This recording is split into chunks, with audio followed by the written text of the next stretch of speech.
naza niveau ya Sakombi, place où on a découvrir après bien sûr passage à Mokonzamboka na Kanluka, na découvrir ba câble oyo bozali komona oyo nyonso, ba câble oyo na mituka wana eza ya projet oyo ezalaki ya ko électrifier Kanluka.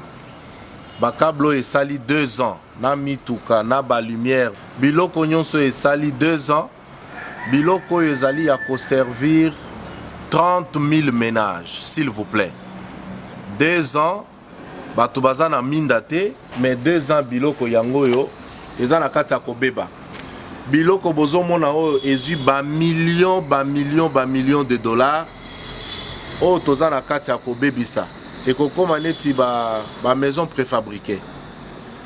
Bino bato bolobaka faci beton alingi peuple na ete. Tala ndenge azotia bambongo, mais ba ennemi na ye bazolinga que peuple azwa mwinda te. Je pense que zali dossier tofongoli tokomeka kolandela yango pour que bao bazali impliqué bazala sanctionner. Parce qu'il faudrait koyeba que on ne peut jamais laisser peuple là souffrir pour quelques têtes seulement. Donc eza dossier moko très sérieux. Dernièrement, bomonaki ba vidéo etambolaki quelque part lisusu bazola ki ba câble ba biloko le longa moko na kiti. Boyebi que biso tozalaka très crédible soki to kiti c'est que likambo ezali awa. Donc bokozwa temps ya kolanda makambo nyonso oyo pour que ensemble ngana bino to trouver ba solution. Donc nazo interpeller ba konzi nyonso. Président Oyanga, honorable président de l'Assemblée nationale, honorable Mbosso, ministre de l'énergie, na DG Asnel, je vous interpelle tous parce que il faut trouver solution na likambo toyeba. Qu'est-ce qui s'est réellement passé pour que to saboter Biloko Boye 2 ans, Biloko ezali saboté, il n'y a aucune explication que vous allez nous donner soki basingao tomoni yango likolote.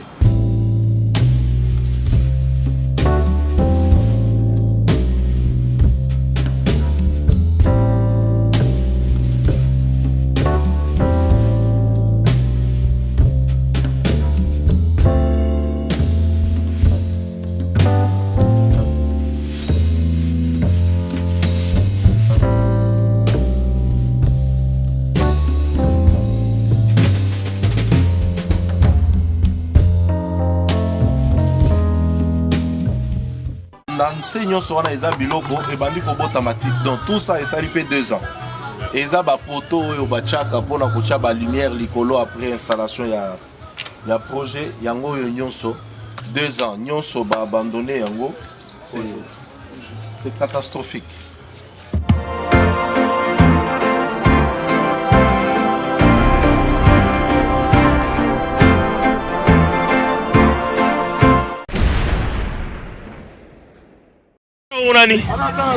Jean, ou bien Jean, on a déjà adhéré mon parti à Moïse.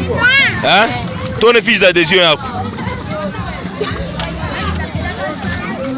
Ton ne pas pas qu'il arrive. Ton fils d'adhésion. Hein?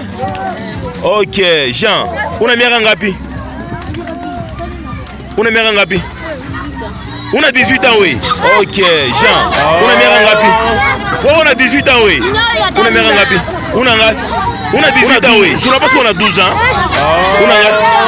On a 18 ans, oui. On a 14 ans. Donc on a 12 ans. Je ne sais pas si on a 12 ans.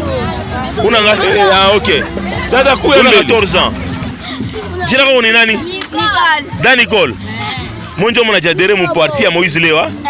Ok, en tout cas, on a fait bien ça. On est bien ngapi. On a 13 ans. Ton un bel fils d'adhésion. Ton un bel fils d'adhésion. Ton un bel fils yako. Ton un fils yako.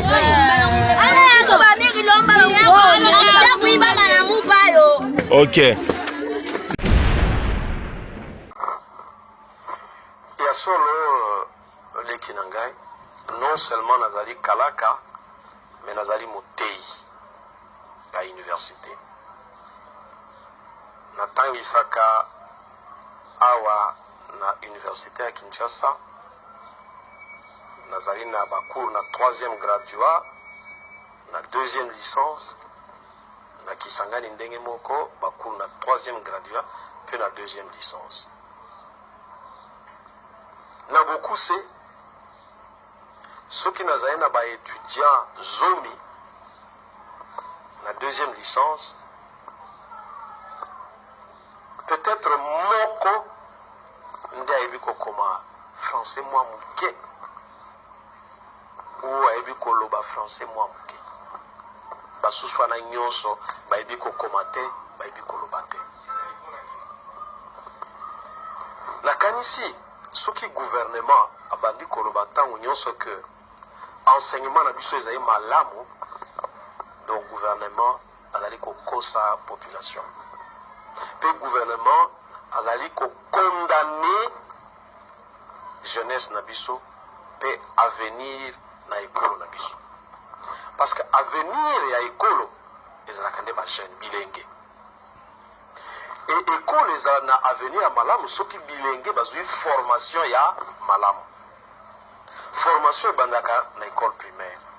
Il faut ba enseignant à l'école primaire ba sepela ba futama na ndenge ya malamu parce que bango nde babandi kotia na moto ya bana base oya enseignement. Pour te formation ezala malamu, il faut na ba école secondaire. Mais na école secondaire, il faut ba professeur batangisaka na école secondaire bango pe bazala bazwa formation malamu. Et bango bazwa ka formation wapi na ba ISP, Institut supérieur pédagogique.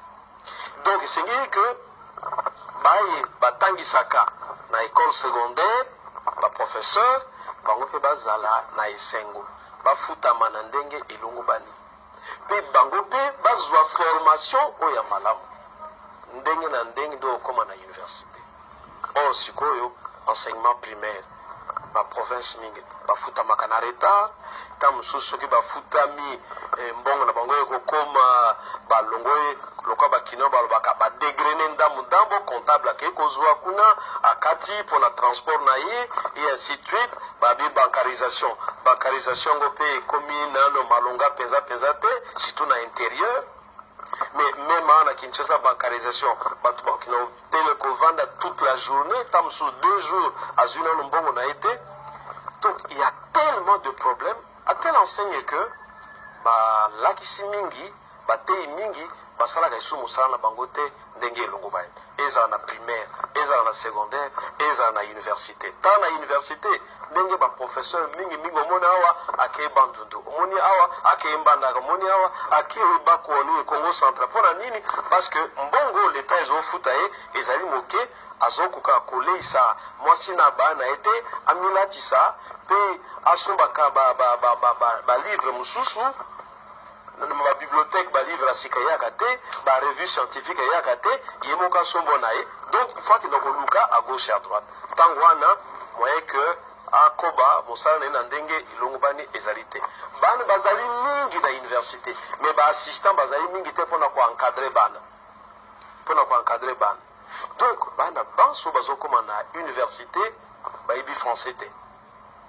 Alors lelo bana na biso soko bazwi diplôme awa bakei na poto bazondima bango bakota na première année à université te parce que niveau ezali tellement nas yo moni mboka nini oyo batu nyonso bazwaka kozwa 50% lelo ezali sous te omona kaka 60 70 80 60 elingi koloba bazali ko kabola diplôme et bazali ko boma ekolo na biso bazali ko hypothéquer avenir na école na biso parce que bana na biso bakozala capable te ba concurrencer bana bazouta na mikili mususu ezali très grave makambo ezo salema lelo.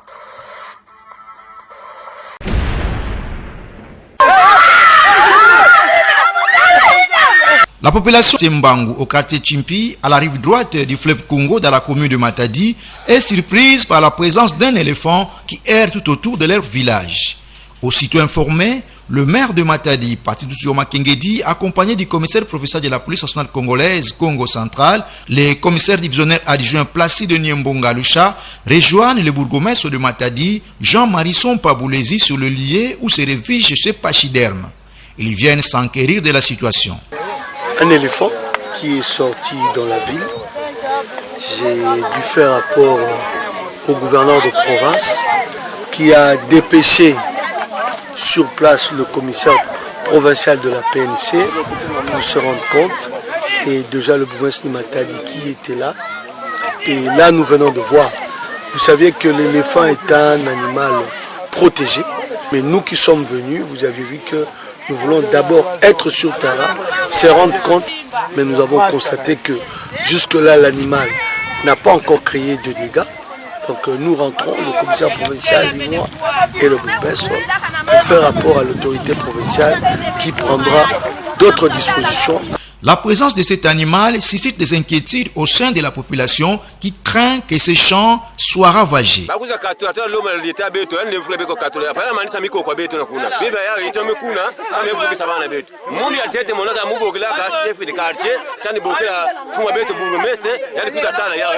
Le bourgmestre Jean-Marie Sompa-Boulezi appelle à la prise de précautions pour protéger la population et cet animal, espèce protégée.